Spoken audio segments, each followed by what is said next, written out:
Muy buenos días a todos. Es un gran gusto para mí estar acá, estoy muy contento. Quiero agradecer principalmente a María Fernanda, a Fernando por la invitación, a Esteban también y por el trabajo que hacen, por todo el tiempo que le dedicaron a esto y por todo lo que hacen para que este clásico de la fertilidad del suelo siga manteniendo la calidad y que todavía estemos acá. Bueno, muchas gracias a Ricardo también. Para mí es un placer compartir este momento con él. Yo era chiquito, estudiante de grado, estaba de ese lado y Ricardo estaba acá. Uno de los pioneros de agricultura de precisión en Argentina, y yo aprendí mucho de él. Y también un gusto compartir este panel con Steve, con quien tengo el gusto de trabajar desde hace ya como 15 años que lo conozco, en un proyecto de investigación cuando estaba en Estados Unidos. Y bueno, también un gran privilegio para mí compartir este panel con ellos. Y bueno, muchas gracias por el cóctel de anoche, estaba todo muy rico. Y con el Dr. Philip tomamos la sabia decisión de retirarnos a tiempo para no incurrir en excesos que deterioren la calidad de esta presentación. Bueno, les voy a contar alguna historia. Fernando me pidió que sean historias de éxito de 12 años de aprendizaje. No sé si son de éxito, pero son algunas historias que hemos aprendido y voy a tratar de contarle algunas cosas que pienso que pueden ser útiles. Lograr mayor eficiencia en el uso de los recursos, mejorar los indicadores físicos y económicos y lograr un menor impacto ambiental, yo creo que son los objetivos de la agronomía en general, ¿no? No hay nada nuevo en esto, pero con las tecnologías que hoy tenemos disponibles, yo creo que tenemos la obligación de que esto se maximice o poder hacer las cosas mejor agronómicamente. Y para hacer esto, que parece conceptual, yo les propongo un modelo bastante sencillo, que parece como, leído ahí, parece como que es algo que le robé a Nacho, porque Nacho ayer habló de agricultura cuantitativa, y capaz que sí se lo robé, pero no me acuerdo en realidad. La cuestión es que me gusta ese concepto de entendimiento continuo, cuantitativo de la variabilidad, y un poco para desafiar el concepto ese que a veces tenemos medio categórico, ¿no? De tratar de separar la variabilidad dentro de los lotes en tres grandes cosas, es decir, loma, media loma, bajo, alta, media y baja productividad. Porque ahí entre medio, por ahí hay cosas que son interesantes y que con ese concepto categórico simplificado nos lo perdemos, ¿no? Y bueno, un poco el objetivo de esta presentación también es desafiar ese concepto. Por ahí tenemos, si hay algo que quiero que se lleven de esta presentación es que hacer agricultura de precisión o un manejo variable de insumos no es poner 3 o 4 imágenes satelitales una arriba de otra, sacar 3 o 4 muestras de suelo y pretender parámetros físicos y económicos superiores a lo que uno logra con agricultura tradicional que de alguna manera ignora la variabilidad. Entonces vamos a imaginarlo en este esquema simplificado, que hay un nivel de productividad y un nivel de fertilización óptimo, ¿no? Que vaya a saber dónde está, y que nosotros tenemos, dependiendo del lote, un gradiente de variabilidad, que puede ser más o menos importante. Entonces para mí el desafío es interpretar cómo ese gradiente de variabilidad tiene una implicancia sobre el nivel óptimo a fertilizar, ¿no? Generalmente eso ocurre en diferente nivel, y a veces hace falta más de una capa de información para entender ese nivel óptimo de fertilización, ¿no? Independientemente del nutriente. Pensemos en algo simplificado y conceptual por ahora. Y voy a empezar con una variable que puede interpretarse como una variable para entender la variabilidad, que es la profundidad efectiva del suelo. Y lo que hemos visto a través de trabajos clásicos, por ahí de Pablo Calviño, de Víctor Sadras en el sudeste y después de otros trabajos, es que en general existe una tendencia que el nivel óptimo a fertilizar, el nivel de productividad primero con los trabajos iniciales y después el nivel óptimo a fertilización tiene una proporcionalidad. Hay un efecto bastante lineal de que a medida que el suelo se hace más profundo, en general las dosis óptimas de fertilizante aumentan. Pero esto también interacciona con el año, porque cuando el año, la campaña es más restrictiva desde el punto de vista hídrico, desde el punto de vista térmico, esa tasa de disminución a medida que el suelo se vuelve más somero tiende a ser más abrupta, ¿no? Es decir, los suelos nos perdonan menos en las campañas más restrictivas cuando trabajamos en suelo somero, a medida que el suelo se hace menos favorable. Entonces también hay un componente temporal ahí que tenemos que tener en cuenta y los invito ya a ir pensando en que esas zonas de manejo tal vez tienen que ser dinámicas y tiene que atender a factores tal vez dinámicos o temporales, integrar esa temporalidad también. Y hay varios trabajos que hemos hecho, una tesis de maestría que yo dirigí hace un tiempo de Daniel Arana en el sudeste, en donde veíamos esa linealidad, ¿no? que aparentemente era bastante constante, que la dosis de nitrógeno bajaba bastante lineal con la profundidad del suelo. Era uno de los componentes, no una sola cosa. Cuando usamos otra variable para definir la variabilidad, por ejemplo el contenido de sodio, que es tóxico para las raíces, que es un elemento, si se quiere, restrictivo para la productividad, ya ese componente o esa forma, esa relación con productividad o con nivel de fertilización óptimo deja de ser lineal, ya tiene otra forma, porque cuando nos aproximamos esos manchones de sodio, la productividad se desmorona y muchas veces también lo hace la respuesta a la fertilización y la dosis óptima de fertilizante, ¿no? Independientemente del nutriente que se trate. Y también hay un componente temporal en eso, porque con los años más favorables hídricamente esas sales tienden a diluirse, entonces el efecto deleterio o el efecto nocivo es menor, ¿no? Pero ya empezamos a entender que la forma de la relación es distinta y es interesante estudiar la forma en la que las variables se relacionan, por lo menos a nivel sitio específico.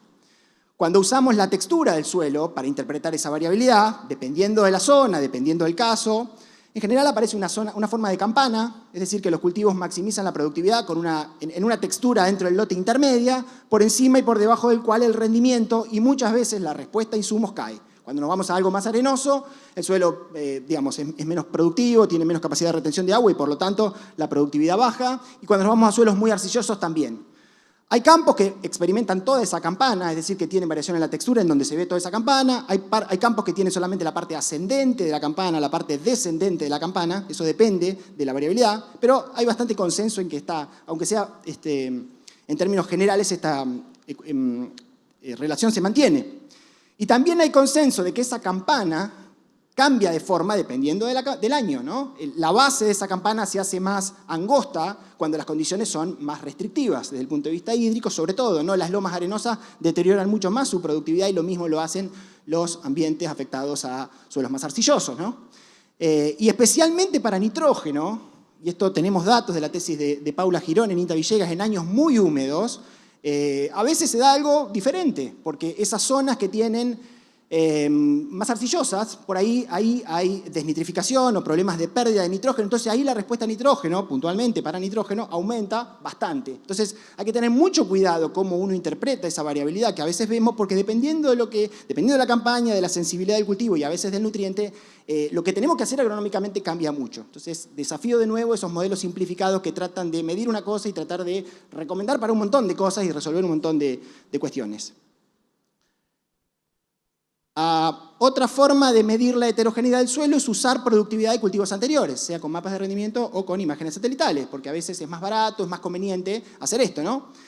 Y en ese sentido, lo lógico es pensar que los cultivos responden más cuando el rendimiento es mayor, o sea que hay una, digamos, proporcionalidad en la respuesta a nitrógeno con el rendimiento. Bueno, en algunos casos eso ocurre, es decir, tenemos que fertilizar más las partes del lote donde el cultivo rinde más. A veces eso ocurre con una pendiente diferente, porque las zonas más productivas también son mejores para mineralizar nitrógeno, también hay mayor eficiencia de uso de nitrógeno, entonces la dosis óptima en esos lugares no sube proporcionalmente al rendimiento. En Estados Unidos se ha avanzado mucho sobre eso. Y a veces esas zonas más productivas, de mayor productividad promedio histórica, son excelentes para mineralizar nitrógeno. Entonces la dosis de nitrógeno cambia y baja un montón ahí. Entonces, bueno, en esto se ha avanzado mucho, sobre todo en Estados Unidos, tratando de separar y de independizar la productividad de la respuesta a nitrógeno, ¿no? Hay bastante consenso en que hay una independencia en maíz y trigo entre el rendimiento y la dosis óptima a fertilizar. Y usando la productividad también, pero para fósforo, y bueno, ahí es lógico pensar que la exportación de fósforo aumente proporcionalmente con la productividad del lote, y eso en lotes con poca variabilidad espacial ocurre, pero cuando existe mucha variabilidad espacial, esa relación se deteriora, entonces pasa un montón de cosas que está dado por la variabilidad espacial, sobre todo a nivel con alta resolución espacial, cuando se da una variabilidad bastante caprichosa en el suelo, esa relación que parece lineal se deteriora. Así que hay que tener en cuenta también la situación inicial. Pero bueno, digamos, lo que yo intento con estos modelos simplificados, que son tal vez demasiado simplificados, es contar cómo, leyendo la misma cosa, la interpretación puede ser distinta dependiendo de varias cuestiones. Entonces, bueno, yo les voy a contar una historia que es bastante federal, como me gusta a mí. O sea, en 12 años recolectamos información de varias provincias, de varias regiones del país, y bueno, voy a hacer un recorrido de cosas que a mí me parecen interesantes, que hemos aprendido y que con tecnología de fertilización variable o de concepto sitio específico hemos logrado de alguna forma incrementar la eficiencia en el uso de los insumos, puntualmente de los nutrientes, en relación a un manejo simplificado que de alguna forma ignora esta variabilidad.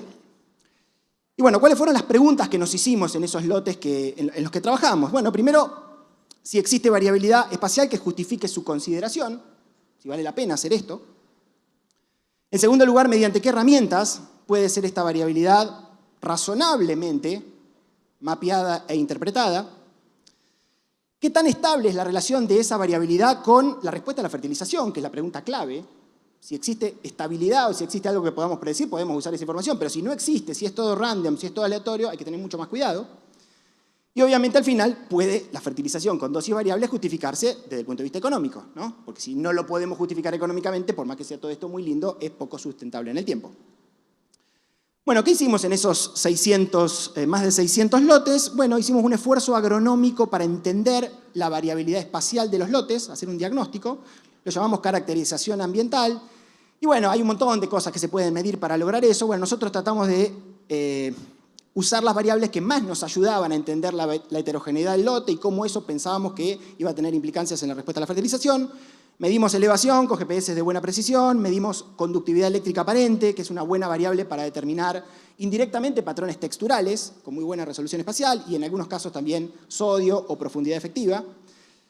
Hicimos un esfuerzo mediante un muestreo de suelo denso, en grilla en este caso, con una muestra por hectárea, muy parecido a lo que se hace en el centro-oeste de Estados Unidos, o hectárea y media, sobre todo pensando en fósforo, pero también nos llevamos algunas sorpresas en otras cosas también. Y tratamos de estudiar patrones de productividad para ver cómo esto se relacionaba con las otras cosas que habíamos medido. Usamos mapas de rendimiento en los casos donde había, mapas de buena calidad, y si no, bueno, nos tuvimos que conformar con imágenes satelitales, que no es lo mismo, que no tiene la misma sensibilidad, si uno quiere, no representa lo mismo, pero bueno, cuando no hay información por lo menos nos da una idea de cómo varían los patrones de productividad. Y bueno, la primera cosa que hicimos, y acá les muestro un trabajito que publicamos en el Congreso Latinoamericano de Agricultura de Precisión hace 4 años, fue hacer un esfuerzo para agarrar dos variables, elevación y conductividad eléctrica aparente, para 4 localidades en realidad, y tratamos de poner mapas de rendimiento arriba de esos mapas de elevación o arriba de esos mapas de Berry para ver cómo era la relación, para estudiar cuantitativamente, de alguna manera, cómo era la relación entre la productividad de los cultivos y variaciones adentro del lote, de la elevación o de la textura indirecta a través de esta variable. Y bueno, fíjense que la soja en algunos casos no lee prácticamente nada el ambiente o la variabilidad espacial, y en algunos otros casos sí. Cuando uno empieza a ver consistencia en los cultivos, empieza a identificar áreas candidatos que aparentemente tienen cierta estabilidad espacial, estabilidad temporal en cuanto a cómo se comportan, pero la soja por ahí es más difícil como indicadora de por lo menos cuando la heterogeneidad no es demasiado extrema, es más difícil. Ahora, cuando ponemos trigo o cebada, empiezan a ver, en algunos casos, empiezan a dar estas formas que son interesantes, ¿no? Con pendiente positiva, con pendiente negativa, o esas formas de campana que yo les explicaba. Fíjense el 9 de julio en el caso de abajo, las lomas arenosas con baja nivel de conductividad eléctrica aparente deterioran mucho su productividad, las partes más arcillosas lo mismo, y las partes de conductividad intermedia son las que maximizan la productividad.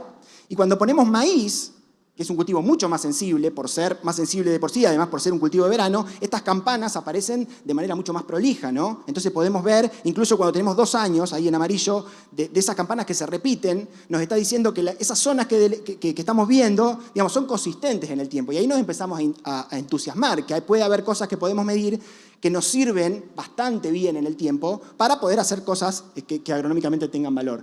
Y lo bueno de esto, a mí me parece, que es un buen ejercicio que les propongo que lo hagan, poner mapas de rendimiento, poner las cosas que hayan medido y tratar de ver estas relaciones, aunque parezcan muy simples, es que de esta forma son los cultivos los que nos dicen dónde empieza una zona y dónde termina la otra. No es que necesitamos sí o sí un software súper espectacular, súper sofisticado para hacer esos clústeres o esa zona, porque acá, digamos, hay bastante más objetividad, ¿no? Dependiendo del cultivo y dependiendo de la sensibilidad del cultivo, tal vez hay que hacer una zonificación que sea dependiente de cada cultivo, ¿no? Entonces, me gusta sacarle esa rigidez y que, bueno, digamos, este tipo de estudios nos ayuden a delinear zonas con más objetividad. Pero esto no es necesario, digamos, esto no es suficiente, es la primera parte, empezar a entender la variabilidad y cómo la variabilidad, los cultivos reaccionan a esta variabilidad. La otra cosa que tenemos que hacer es entender, bueno, cómo interacciona esto con la respuesta a los insumos, con la respuesta a la fertilización, que es lo que nos interesa a nosotros. Y para esto, bueno, en la investigación en campos de productores, o el on-farm research, que se habló bastante ayer, hemos encontrado un aliado estratégico, ¿no? Hoy tenemos un montón de tecnologías que nos permiten hacer investigación de muy buena calidad dentro de nuestras prescripciones y aprender un montón de eso, aprender cuando nos equivocamos, optimizar modelos, trabajar un montón para hacer las cosas cada vez mejor y que sea un modelo que realmente se vaya retroalimentando. Y hay muchas opciones de investigación en campos de productores. Nosotros hemos empezado primero con las microparcelas cosechadas a mano, que tienen muy buenas ventajas porque son muy precisas, pero son muy difíciles de escalar, son muy caras. Entonces, cuando uno quiere hacer un proyecto grande con las típicas microparcelas que uno pone en áreas estratégicas del lote, no se puede, digamos, llegar a conclusiones, o por lo menos a agarrar una escala muy grande, pero sí son muy útiles para preguntas estratégicas. Hemos trabajado mucho con esto y la verdad que nos ha dado información muy buena, de muy buena calidad.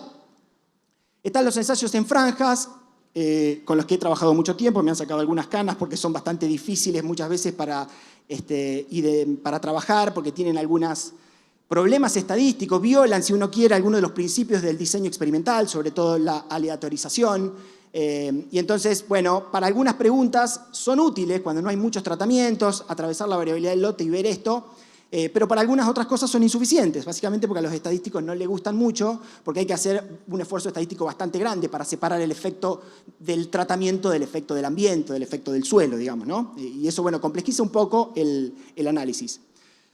Algo bastante más nuevo, que desde el punto de vista estadístico tiene algunas ventajas, son los ensayos en tablero de ajedrez, que sí tienen aleatorización, que logran un mejor balance, que tienen repetición.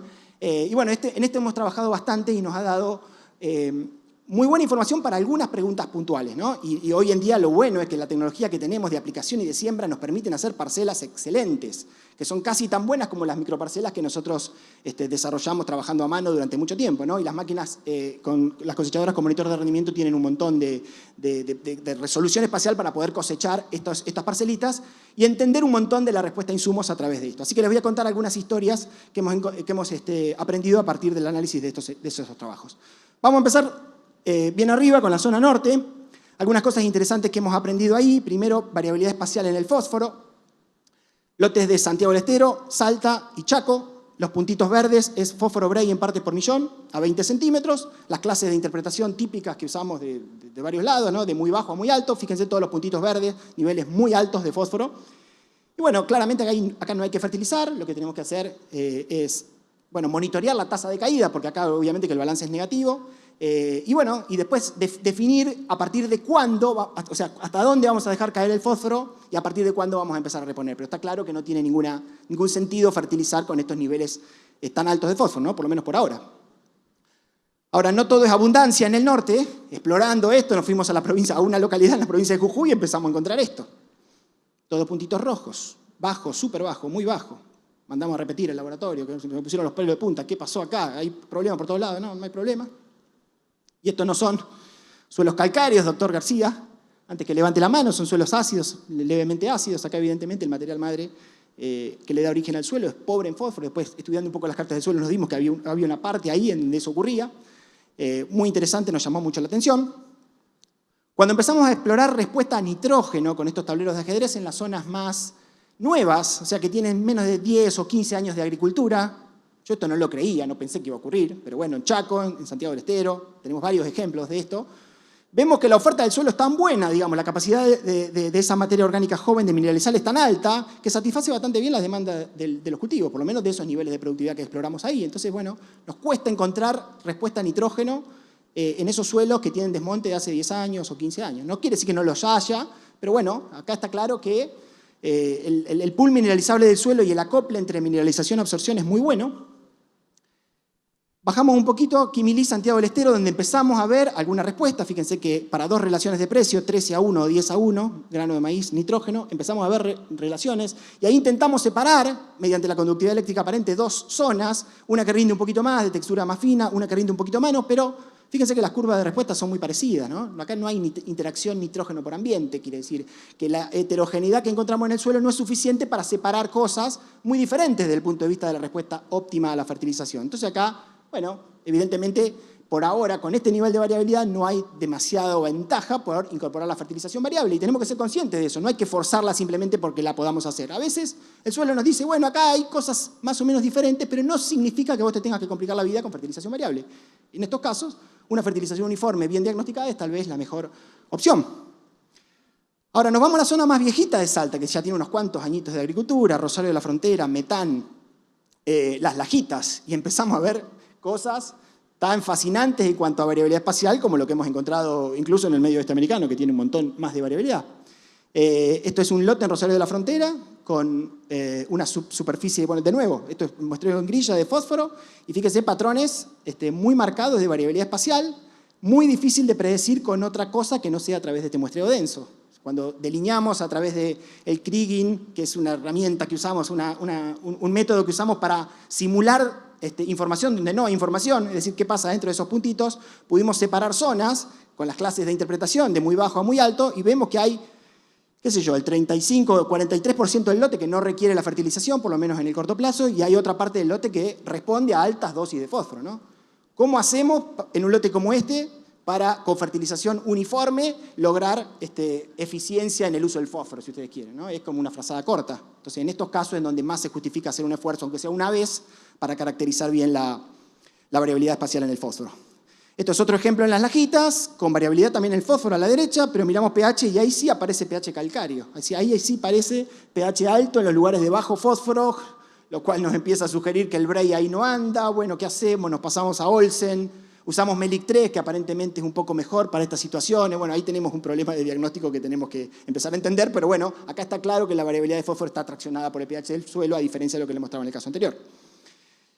¿Y qué hicimos en nitrógeno en esta zona? Bueno, fuimos a través de estos tableros de ajedrez tratando de entender la respuesta a nitrógeno, la interacción nitrógeno por ambiente, es decir, si había varias curvas de respuesta a nitrógeno dentro del lote. Les presento un ejemplo acá con variabilidad espacial en la materia orgánica, puntitos rojos ahí en la parte norte del lote, con baja materia orgánica, que también tiene textura más gruesa, es el del centro, es un mapa de conductividad eléctrica aparente. En la parte sur, la parte roja o amarilla, con valores más altos de materia orgánica, textura más fina y como se ve, mayor capacidad productiva. Entonces pusimos algunos tableros de ajedrez con un rango de dosis de nitrógeno para tratar de entender la respuesta. Cosechamos como monitor de rendimiento el lote y los tableros. Y bueno, pudimos ver en principio que había patrones que se veían en la materia orgánica y en la conductividad eléctrica aparente que se repetían. Es decir, es una buena idea. La variable que usamos para prescribir tiene algo que ver con lo que estamos viendo en rendimiento. Pero de ninguna manera podemos separar realmente si fue el nitrógeno lo que logró esto. O sea, no podíamos separar el efecto del ambiente del efecto del nitrógeno. Para eso usamos los tableros de ajedrez, que nos permiten separar, en este caso en función de la conductividad eléctrica aparente, las parcelas para lograr tres situaciones. Una situación ahí con suelo de textura más gruesa, de menos de 9 milisiemens por metro de conductividad, donde no hay respuesta a nitrógeno. Esto era maíz pisingallo, que rindió 3.000 kilos todos, sin un beneficio por la fertilización nitrogenada.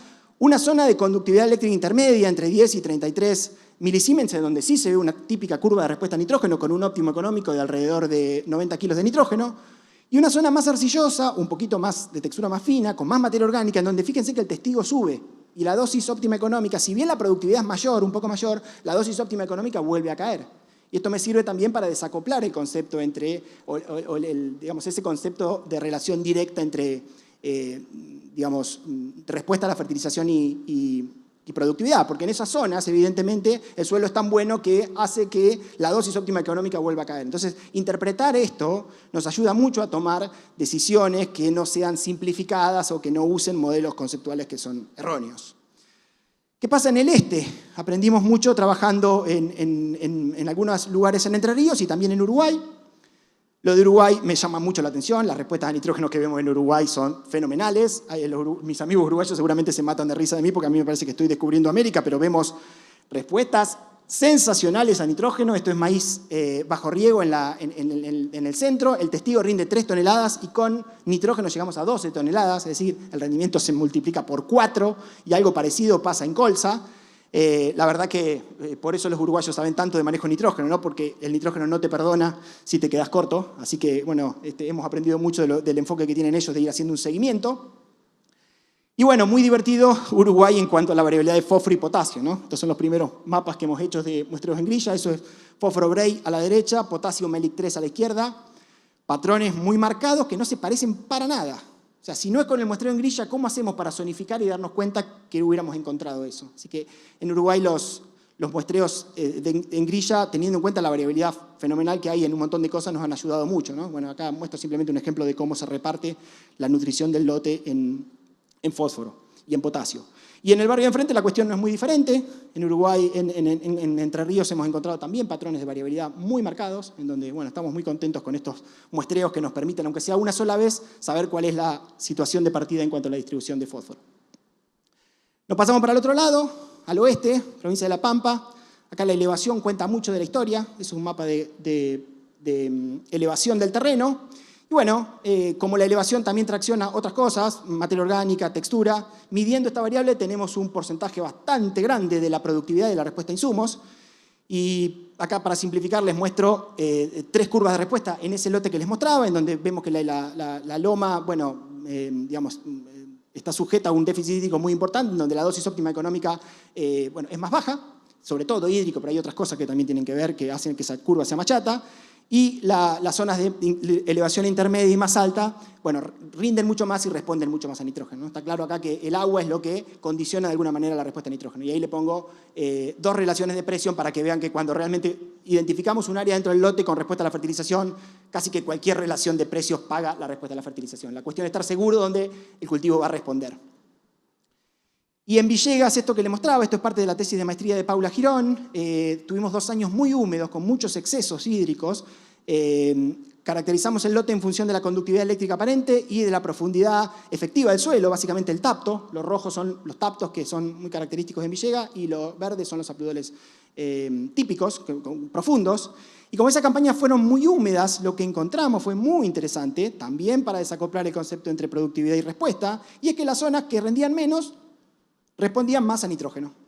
Porque en esos taptos, como la campaña había sido muy húmeda, había habido mucha pérdida de nitrógeno, los testigos rinden menos, pero la respuesta a la fertilización y la dosis óptima económica es más alta en aquellos lugares en donde rinde menos. De nuevo, esto nos viene bárbaro para alentarnos a pensar mejor esos modelos simplificados que quieren fertilizar más donde el cultivo rinde más. En el sudeste de la provincia de Buenos Aires, bueno, la profundidad efectiva de nuevo, esto es un ejemplo en Olavarría, caracterizado en función de la profundidad efectiva del suelo. Los rojos son partes con tosca 30 centímetros y los verdes son suelos profundos. El rendimiento de la soja previa nos mostraba que había una relación clara entre profundidad efectiva y rendimiento. Pusimos un tablero de ajedrez para entender, encontramos que la respuesta a nitrógeno está claramente identificada por la profundidad efectiva del suelo. Esto obviamente que depende de cuánto llueve, pero está claro que ahí, midiendo profundidad efectiva, tenemos un gran porcentaje de la variabilidad bastante considerada. Y en fósforo, la cuestión en el sudeste es bastante más preocupante, les diría, que en otros lugares, ¿no? Porque si bien acá uno ve para 3 lugares del sudeste o del centro variabilidad, hay mucha proporción de los lotes con fósforo muy bajo realmente.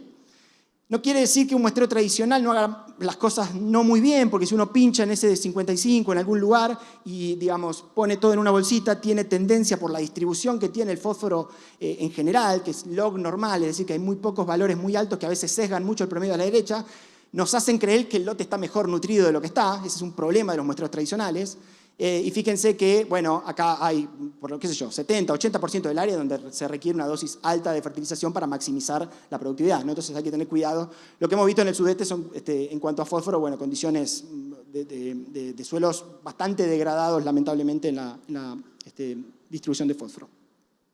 Y en el norte de la provincia de Buenos Aires les muestro un ejemplo de variabilidad solamente en Carmen de Areco de fósforo. Y una cosa muy interesante que descubrimos es, fíjense el pH, afuera de los pivots y adentro de los pivots. Afuera de los pivots, valores de 6, pH neutro. Y adentro de los pivots se empiezan a poner, los puntos se empiezan a poner naranjitas, amarillitos. ¿Qué pasó ahí? Bueno, evidentemente el agua de riego está poniendo sodio, está poniendo carbonatos. Y fíjense qué interesante, donde los 2 pivots se superponen abajo, más puntitos rojos. Tenemos un problema acá con el riego, tenemos que, digamos, tomar conciencia de esto, hay que ver si después con yeso se puede solucionar o no, pero bueno, es un tema muy preocupante, nos vienen un montón de consultas sobre gente que está haciendo macana realmente con el riego, con aguas que no son del todo de buena calidad. Y este último ejemplo lo he mostrado varias veces, que me gusta porque sirve para mostrar a veces 2 condiciones diferentes. Ahí en ese lote de General Alvear, uno ve ese lote, ve que las zonas de fósforo alto están bastante bien agrupadas en la loma, entonces uno dice, bueno, también podría haber hecho un muestreo más laxo acá, es decir, sacar menos muestras, ahorrar un poco y lograr representar la variabilidad de fósforo de manera satisfactoria, ¿no? Un muestreo en zona acá podría haber sido algo razonable. En cambio, en este otro lote de 25 de mayo uno ve cosas bastante caprichosas, ¿no? Acá hay bastante antrópico, hay bastante de lomas arenosas que se mezclan con bajos, lotes que se levantaron. Bueno, acá es mucho más difícil entender con alguna capa de información previamente definida este patrón. Y entonces, bueno, nosotros con Cecilia Bonelli, en su tesis de especialización de la FAUBA que defendió hace poquito, allá tienen un póster que les invito a ver, hicimos un trabajo para evaluar diferentes criterios de muestreo y ver en qué casos el muestreo denso se justificaba, en qué casos se pueden hacer bien las cosas con muestreos dirigidos. Los invito a verlo porque está muy interesante, hemos aprendido bastante de hacer esto. Y una última cosa de encalado, bueno, hemos visto que las lomas arenosas se nos han acidificado más. Eso no es ninguna novedad porque están menos bafereadas en general. El problema de la acidificación va a aparecer en algunas partes del lote, en muchas partes. Fíjense valores por ahí de mayor tendencia a valores rojos en las zonas más arenosas. Y bueno, una parte de la tesis doctoral de Gastón Larrea, que está bajo la dirección de Hernán, de Intabalcarce, nos permitió hacer unos ensayos el 9 de julio en donde no veíamos respuesta al encalado en soja y en maíz en los bajos, por más que el pH era 6, porque estaban más bafereados, porque tienen más materia orgánica, más capacidad de compensar esa acidez, pero sí se ven respuestas bastante consistentes en las lomas arenosas, ¿no? Que tienen menos calcio, menos magnesio, menos zinc, obviamente un problema un poco más acentuado, ¿no? Si bien son incipientes, si uno quiere, por ahí las primeras respuestas, en algunos lugares puntuales son muy interesantes. Así que es una cosa para abrir los ojos el tema de las bases, porque bueno, vamos a tener ahí un tema para atender. Nosotros hicimos una simulación, que yo lo he mostrado varias veces, de la rentabilidad de la fertilización variable en base a un muestreo en grilla. Nosotros no tenemos ensayos de dosis variable versus dosis uniforme en todos los campos que hemos muestreado. Entonces nos hemos basado en información publicada para simular la respuesta adicional a la fertilización, es decir, simular cuánto más produce la fertilización variable por aplicar un poquito más de fósforo en relación a la fertilización uniforme, sobre todo en aquellos lugares del lote en donde el fósforo es bajo o muy bajo, y obviamente cuánto fertilizante la fertilización variable ahorra por no aplicar donde el fósforo es alto y donde la fertilización uniforme sí aplicaría. Bueno, hicimos una simulación que está llena de errores, por supuesto, porque hay varias cosas que tenemos en cuenta acá, pero nos sirve por lo menos para tener una idea de cuál es el impacto económico que tiene, en este caso les muestro soja, la fertilización variable en relación a la fertilización uniforme. Cada barrita obviamente se compone de dos componentes, el ahorro de fertilizante y el aumento adicional de producción.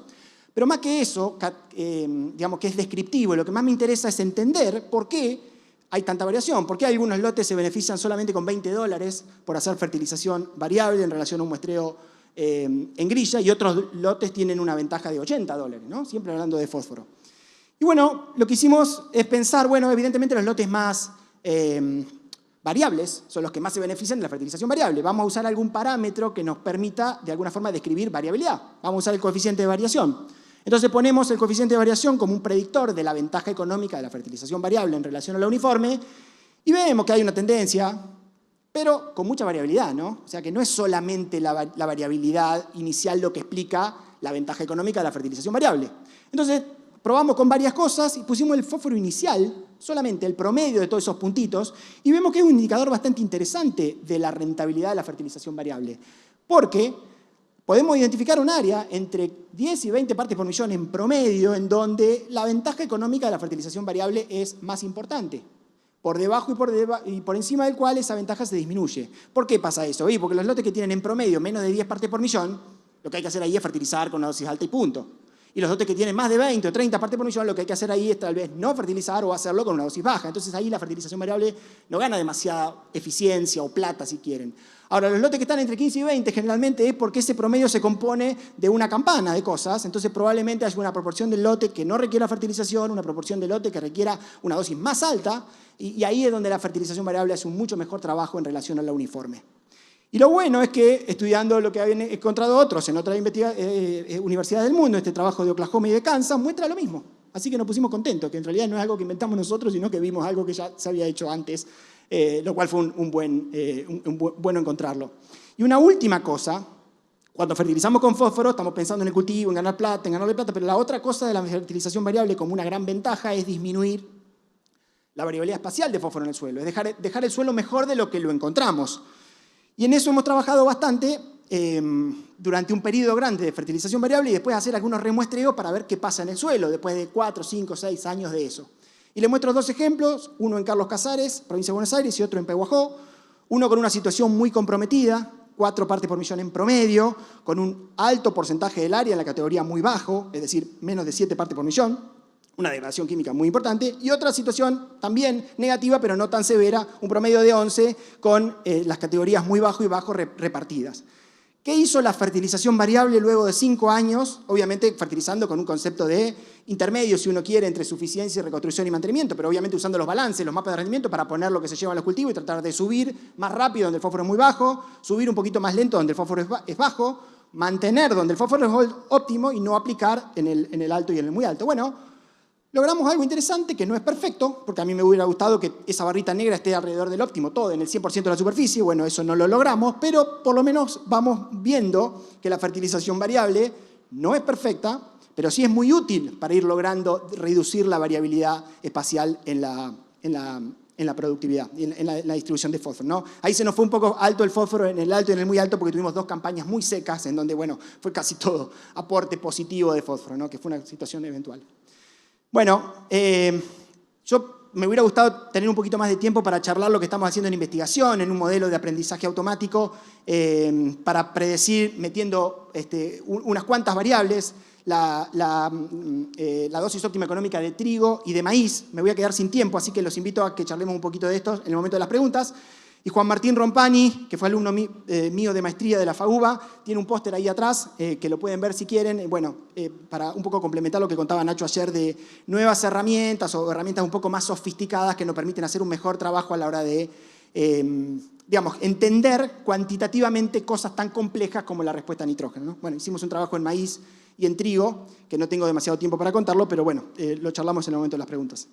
Así que bueno, como consideraciones finales, yo estoy convencido de que la inversión en tiempo y recursos para entender y manejar la variabilidad espacial y temporal de la productividad de los cultivos nos ha demostrado ser realmente muy conveniente, específicamente para el manejo sitio específico de nutrientes. Yo creo que el grado de madurez que la tecnología tiene hoy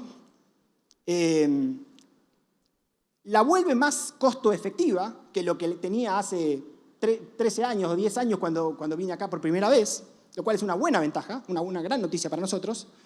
Y en ese sentido, la investigación en campos de productores es un aliado estratégico fenomenal que tenemos que aprovechar para ir aprendiendo campaña tras campaña. Así que eso no lo podemos desaprovechar. Bueno, eso es todo la parte de mi presentación. Les agradezco mucho y espero que les haya gustado.